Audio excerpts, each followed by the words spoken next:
नमस्कार, आप देख रहे हैं हरियाणा टुडे। आपके साथ मैं हूं कायनात अंसारी और चलिए सीधा रुख कर लेते हैं लखनऊ का, जहां पर याजियागंज गुरुद्वारे में मुख्यमंत्री योगी आदित्यनाथ बैसाखी के पर्व को लेकर अपनी बात रख रहे हैं।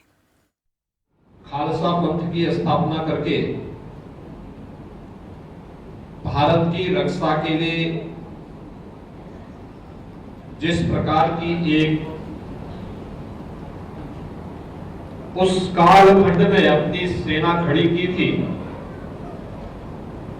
आज उसी का परिणाम है कि हम सब इस उत्साह, इस उमंग के साथ गुरु महाराज के श्री चरणों में नमन करते हुए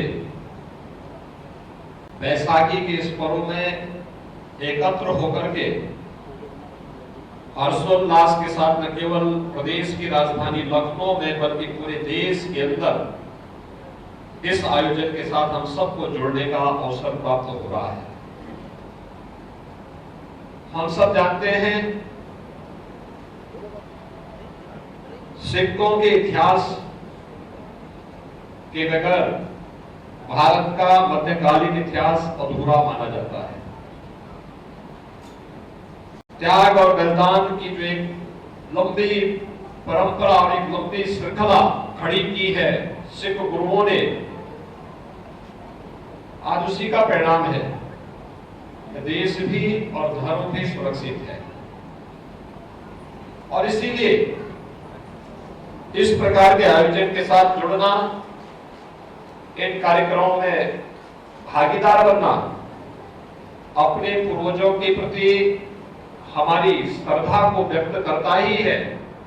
आने वाली पीढ़ी को भी इन महापुरुषों के प्रति नमन करने का एक अवसर उपलब्ध कराने का एक अवसर हम इस प्रकार के आयोजन के माध्यम से करते हैं। जब खालसा पंथ की स्थापना हुई थी, हम सब इस बात को जानते हैं क्योंकि यह ऐतिहासिक गुरुद्वारा है। गुरु तेग बहादुर जी महाराज ने भी और गुरु गोविंद सिंह जी महाराज ने भी अपने जीवन का कुछ भाग यहाँ पर इस गुरुद्वारे में व्यतीत करते हुए धर्म की रक्षा के लिए हमें क्या कुछ करना है, उस प्रकार की एक प्रेरणा दी थी।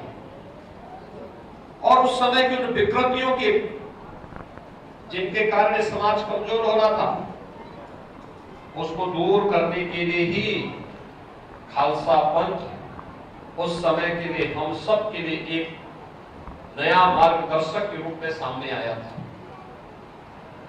वह शस्त्र और शास्त्र दोनों में पारंगत होकर के कैसे हमें देश और धर्म की रक्षा करनी है, इसकी प्रेरणा तो प्रदान करता ही है। आने वाली पीढ़ी के लिए भी बहुत कुछ प्रेरणा और प्रकाश छोड़ करके गया है। आज के इस अवसर पर मुझे बताते हुए प्रसन्नता है, आज से ठीक 5 वर्ष पहले मुझे लखनऊ के पहले किसी गुरुद्वारे में आने का अवसर प्राप्त हुआ था। इसी याजियागंज गुरुद्वारे में ही आकर के मैंने यहाँ माथा टेका था और गुरु परंपरा के प्रति अपनी श्रद्धा को व्यक्त किया था। 5 साल के बाद फिर गुरु महाराज की कृपा से मुझे यहाँ पर आप सबके बीच में आने का सौभाग्य प्राप्त हो रहा है। मैं इसके लिए आप सबको हृदय से बधाई देता हूँ, आभार भी व्यक्त करता हूँ। सचमुच जो आत्मीयता आप सबने सदैव दिखाई है, मुझे लगता है वो हमारे लिए बहुत बड़ा संबल है और यही कारण है, उसी के नाते हम लोग आज अनेक कार्यक्रम आयोजित करने में सफल होते हैं। मुख्यमंत्री आवास में भी कोई एक आयोजन होता है तो वह गुरु परंपरा के प्रति श्रद्धा व्यक्त करने वाला आयोजन होता है। और जो एक संकल्प हम लोगों ने लखनऊ में लिया था कि गुरु गोविंद सिंह जी महाराज के 4 साहबजादों की स्मृति में साहबजादा दिवस आयोजित होना चाहिए, वह साहबजादा दिवस का आयोजन भारत के यशस्वी प्रधानमंत्री आदरणीय श्री नरेंद्र मोदी जी ने 26 दिसंबर की तिथि घोषित की है। और मेरा तो आह्वान होना चाहिए कि इसको हम और भव्यता के साथ कैसे आयोजित कर सकते हैं। इस आयोजन के साथ हमें इसकी रूपरेखा को भी तैयार करनी चाहिए। आज बैसाखी का आयोजन है, खालसा पंथ की स्थापना का दिवस भी है, महावीर जयंती भी है और बाबा साहब डॉक्टर भीमराव अंबेडकर की पावन जयंती का कार्यक्रम भी है। अनेक दृष्टि से हमारे लिए यह दिवस अत्यंत महत्वपूर्ण और पवित्र है। मैं एक बार फिर से आप सबको बैसाखी के इस पावन अवसर पर हृदय से बधाई देता हूं, अपनी शुभकामनाएं देता हूं और मैं आप सबका आह्वान करूंगा।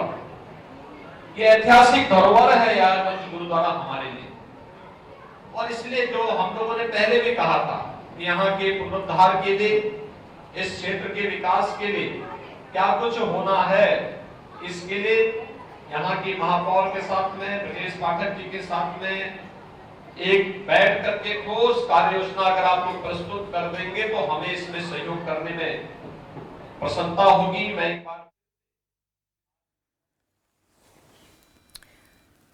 तो बैसाखी पर्व की शुभकामनाएं यहाँ पर मुख्यमंत्री योगी आदित्यनाथ ने दी हैं। साथ ही खालसा पंथ को भी उन्होंने कहा कि ये एक ऐसा जो है पंथ है जो देश और धर्म की रक्षा करने के लिए ये बना था और आज उसी का ये फल है कि एकजुटता का रूप यहाँ पर दिखाई देता है। मध्यकालीन भारत का इतिहास जो है वो सिख समुदाय की कुर्बानियों, उसके योगदान को याद किए बिना अधूरा रहता है।